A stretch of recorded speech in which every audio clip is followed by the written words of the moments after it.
Good morning. Welcome to Give Me Credit. I am J.S. Waldo, and I am here with Mr. John Mackey, our credit guru. How are you, John?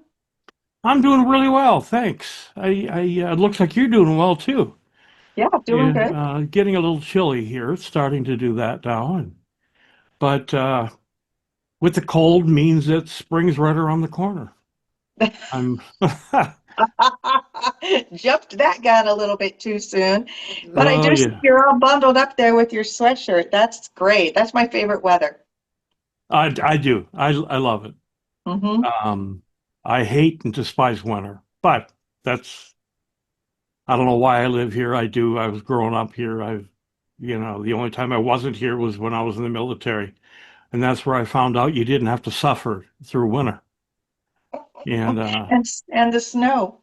yeah, I'm not a snow guy or I'm not a winter guy. I don't ski. I don't snowmobile. I don't play hockey. Um, I just wait, look out the window and wait for spring for baseball. Yeah, and that just ended. That was a fun World Oh, Series. yeah, yeah. 18 innings. 18 innings. That's amazing, isn't it? That was hard to watch. Did you watch it all? Watched every last minute. Oh, that was Well, brutal. we have the time difference, so although it was the Yeah, middle of the night for you, it was only almost the middle of the night for me. Yeah, yeah, that was crazy. But good job, Dodgers. Two in a row. yeah. Fantastic people on that team. I Yes, love for a lot sure. of them. For sure. So today we are going to continue with our conversation, John. We're going to go back and continue talking about the Fair Debt Collection Practices Act, which Correct. is very important because this is the act that gave rules to what collectors can and cannot do and gave more rights to the consumer regarding collection practices. We're going to pick up where we left off, which is we're going to go back to speaking about Regulation F, what I call the new era. Yeah, now So, to clarify here for a minute, it isn't mhm, new laws. The CFPB came down 2021, I believe, and said we need to clarify what the FDCPA is in this new age of of social media, texting, certainly the phone calls, um, and other means of getting a hold of somebody. We need some guidelines with that. So that's what they did. And they wrote this regulation called Regulation F. mhm. So it kind of modernized it, brought it into the digital age. So what are, give us a list of major updates. What's new? Well, there's a variety of them. The first one is everybody is afraid of phone calls for sure, but they can contact you only 7 calls per debt in 7 days. So that amounts to once every day. And it's in any 7 day period. So in other words, they can call you 6 times, let's say Monday through Saturday, skip Sunday, but they could not put the next 2 days together. So they take a look at a block of time, 7 days, whatever day that starts, can be no more than a phone call. Now, if you answer the phone and you don't say a word and you hang up, that's considered a completed call. And they can't call you now for a week. Does that make Cool. sense? Yep, So, that's awesome. yeah, they're trying to get away from this harassment thing that they have a tendency to do. Um, but if you've got a variety of debts with one debt collector, they can do that for each one. Now, there is an opt out. I shouldn't say an opt out. If you send them a cease and desist at any point during this, and I want to bring this up because it is so important, no matter what, you can stop any text, any anything if you send them a cease and desist letter. So then they can only contact you via writing. With the cease and desist, no, they have to stop all debt collection efforts. Oh, okay. Okay. Unless they plan on taking you to court or they're updating the status of it. Like, we're not going to collect on this anymore. Okay. Okay. Social media. Yeah. They're permitted only by private direct message. In other words, they can't put on Facebook, hey, you schmuck, uh, you owe us money. It's got to be private so that no one can see it other than you. Again, if they do that and they continue to do that and you're getting tired of it, send them a cease and desist letter and opt out. Put in that cease and desist letter something like, you will contact me no further per the FDCPA. That includes anything that's included in Regulation F. That would make it real simple. Yeah, that makes sense. That covers phone calls, letters, emails, social media direct messages, text messages. Yes, yes, Twitter, um, however they're getting in contact with you. Mm-hmm. So that was a big update because they really wanted to do that. Prior to this, they weren't allowed to contact you with on social media. They could only contact you via the phone. Well, then they were bugging the CFPB saying, we've got all these other places we can contact them. Can we do that? Well, then the CFPB says, yeah, but here are the rules for that. Okay. Yep.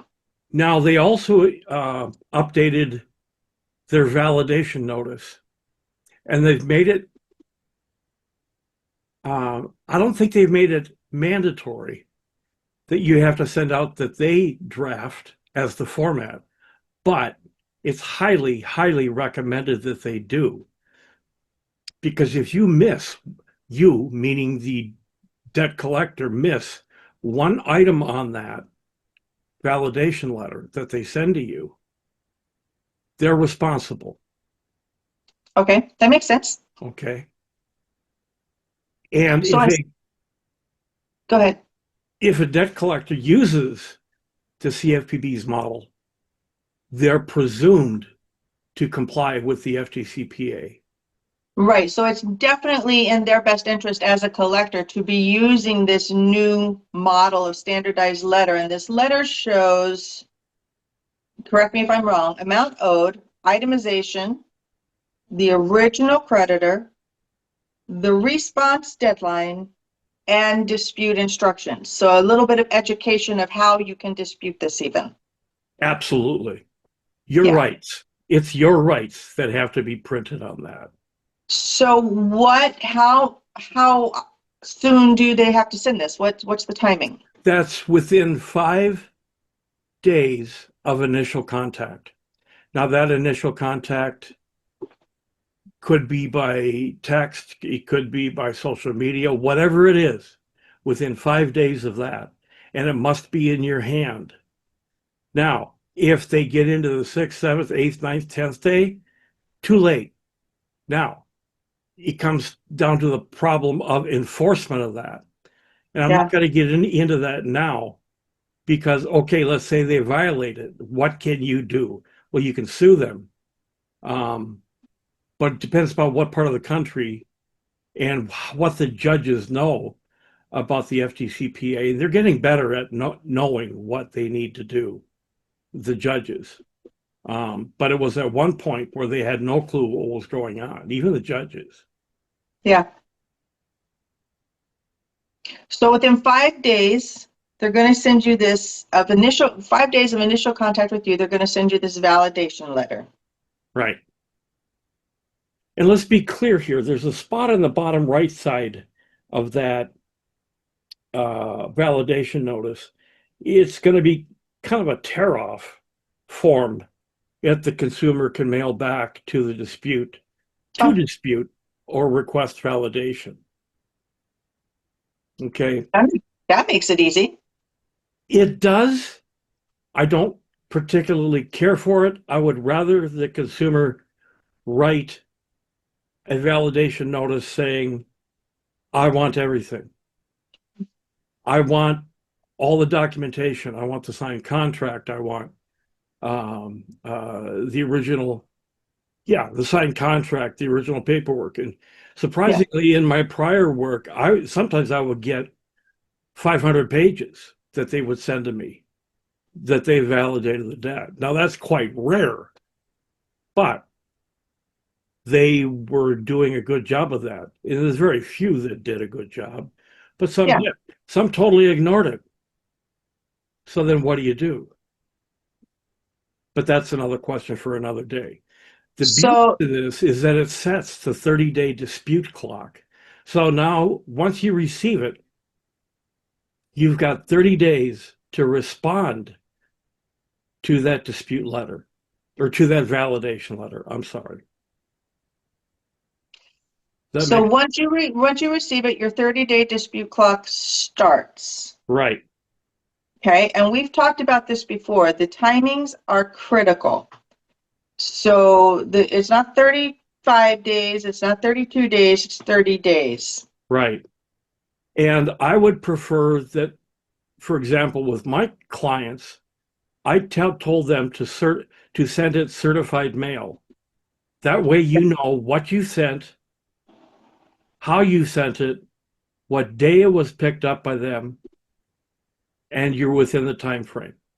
So Yeah, it'll so give it's you, certified mail with return receipt. yes, right. And it's only like $4, $5 to do that. But it could take care of a lot of disputes down the road. You know, them saying that they didn't receive it, that's happened to some of my clients. So you That got a makes record sense. of when it was picked up. I don't care Yeah, when the department was that needs it, got it. It's when it was picked up at the post office. yeah, so the rules are real clear about that. Yeah. So how did, moving on to the Reg F rules, how did it change voicemail and messages? Well, it did. Um, Regulation F changed voicemail and messages, and it created the term called limited content message. They can't ramble on. They can leave a voicemail, but the only thing that it can say is the collector's name, a callback number, and a request for you to call back. They cannot mention the debt, the company name, that, you know, portfolio recovery. Everybody knows what that is. So if it eliminates all that or anything that reveals the reason for the call. And that's developed to protect consumer privacy. Yeah, and I mean that makes sense if you think about it. You know, we used to have these voicemail machines, and I'm sure some people still do. And maybe you have a roommate and the light's blinking and they turn it on and they're like, oh, who's this message for? And they hit the button, and then so the collector could be on the other side and literally start giving off all this, rambling off all this data, and there goes your consumer privacy. Absolutely. Because you So, may, I mean, you could be living with family members at the time, right, you know, right. but anyway, Yeah, but I mean, that's important because even though you have a debt that's in collection, doesn't mean you don't have the right to consumer privacy. You do. You're still a valued part of our community. So I love this rule. That's a great one. yeah. So, so what happens if a collector violates Regulation F? Well, if they violate Regulation F, you have to understand that it's not a new law. Regulation F isn't a new law. It's a reinterpretation or a clarification of the FDCPA. So it's still considered a violation of the law, okay? Mm-hmm. Because Yep. the Regulation F interprets or enforces the FDCPA. Now, in this day and age where the CFPB has been destroyed, Yep, the they can Consumer still report Financial it to the Protection Act. CFPB. They can Hmm. still report it to the CFPB. But there's also the FTC, which is what the CFPB came under. What's the In the- FTC? Pardon me? What's the FTC? Federal Trade Commission. Okay. Okay. Or you can file a private lawsuit. Now, that's what I did in my situation. Now, what are the penalties? The penalties include fines, statutory damages, and attorney's fees. Okay. So you can go to the CFPB, although that's being dismantled as we speak. Hardly anybody there. The FTC, Federal Trade Commission, you said? Correct. Or file a private lawsuit. In the private lawsuit, you're talking about small claims court, correct? Typically, depends upon the dollar amount and the state that you live in, the court system. But yeah, Okay. for example, the state of Minnesota, I believe it's right around $13,000-$14,000 now. Okay. Well, Way still you have substantial. that way you have the ability to represent yourself, and it's a less formal. Now, I've never done that, but it is an option for you to do that. Okay. So the penalties include fines, statutory damages, and attorney fees. They have to pay for that attorney you just hired. That is correct. If you win, that is. If you have all of your ducks in a row and you show that they violated your rights and you Right. win, then that's as far as it can go right there. Penalties include fines, statutory damages, and attorney's fees. Right. So that's important. But I think with all of this knowledge, we have to back up a little bit. Okay, let's Okay. back up about practical consumer strategies. So we're sharing your rights, you're learning your rights, but John, what should someone do if they get a collection letter or call? Let's just lay Well, it out. yeah, a lot of times people get frustrated, they get flustered. I had one client that uh, was threatening suicide, not threatening to Mhm. me, saying, not to say, John, if you don't take care of this, I'm going to kill myself. No, they were getting 7 calls every day, um, and it went on for a long time, and she was just frustrated with it, and she couldn't handle it anymore.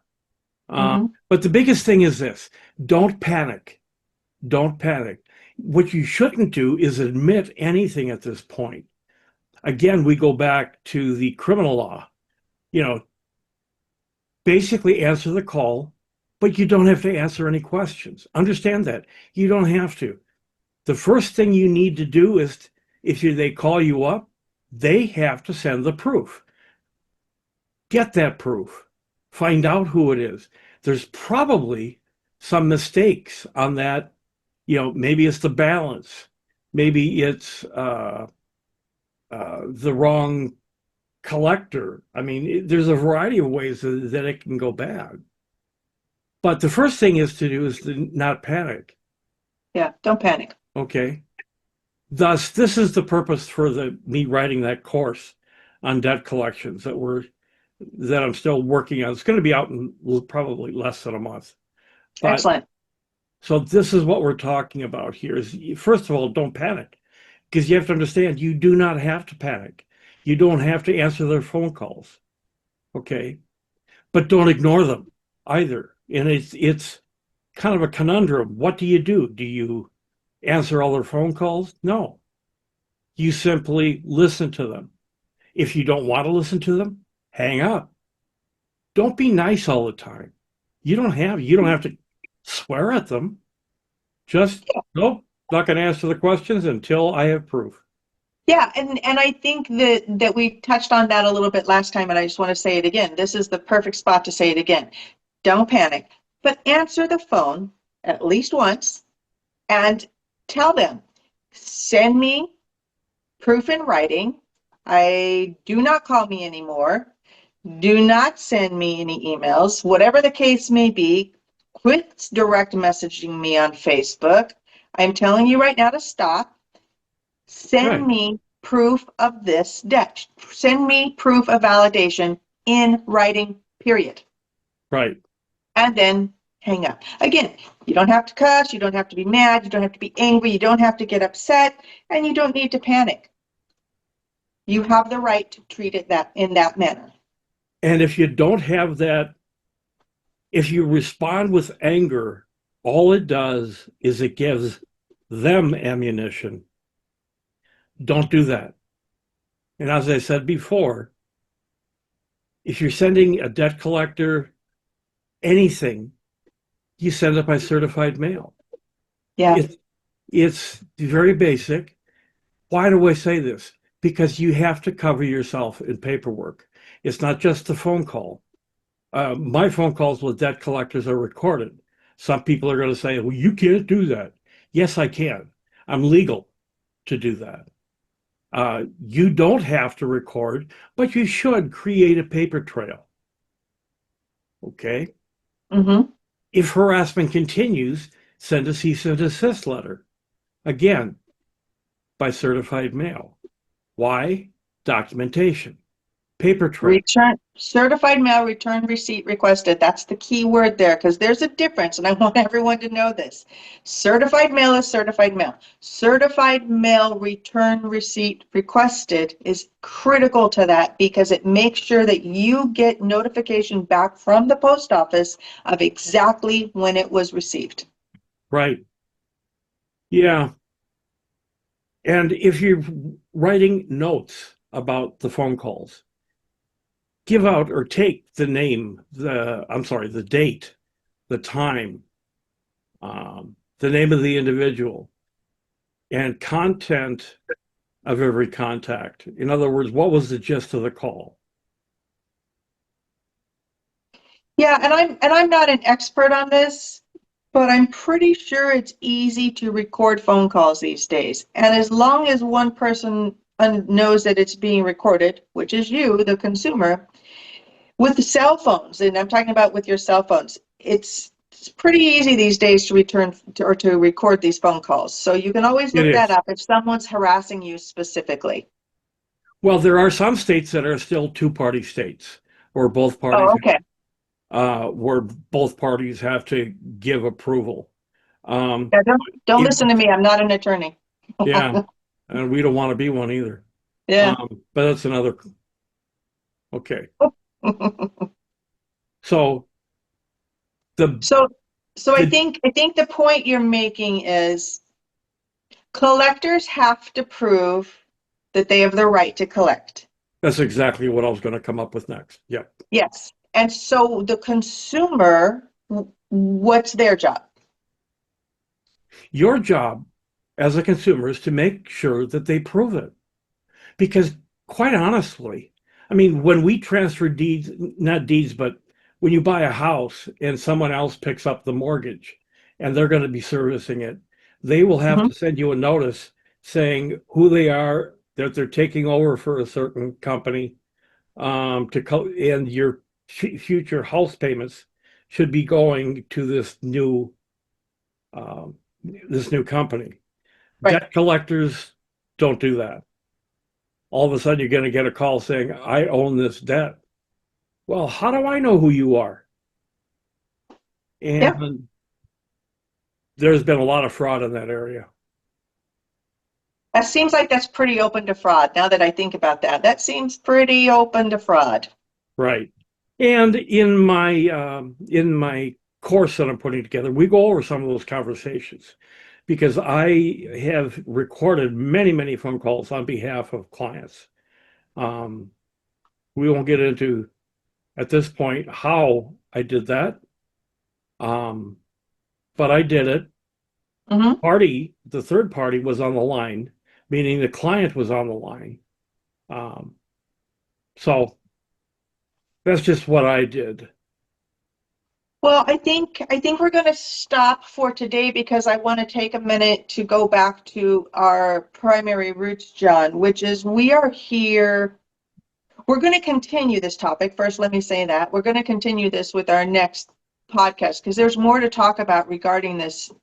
Your rights are so critical. John and I cover these rights because nobody else is, and they're so important. And because of a lot of things happening, especially in our government right now, but really in life in general, it's important that you know your rights and you protect yourself. You have It's to. tough. Yeah, you have It's to, right? again, it's to stand up. Stand up. Because once you stand up, you understand how really comfortable it is. You don't have to hide. You don't have to bury your head in the sand, Right. because they still see you. They still see what you're doing. Just stand up and say, I'm taking charge of this and I'm going to fix it.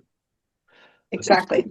And don't feel ashamed. Like I said, it's tough out there. I mean, we're all struggling and I mean just in life in general, and it's to pay our bills and things happen.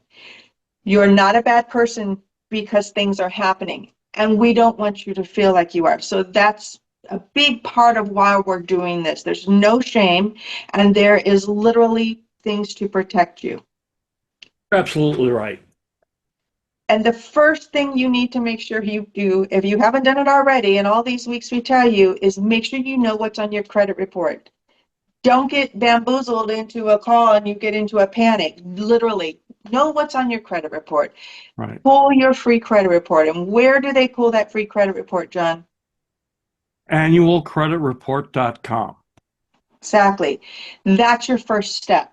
You cannot protect yourself if you don't know what's out there. You cannot protect yourself if you don't know your rights. So again, I invite you to follow along. If you're watching the podcast on Substack, I hope that you have found us and you subscribe to either John or myself. John writes about this nonstop.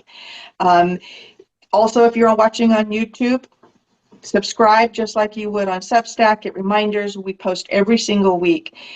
And John, I just want to thank you for all of your hard work. Your expertise is very much valued and it's so needed right now. And I really do appreciate all of your knowledge coming to being willing to come to the table and share.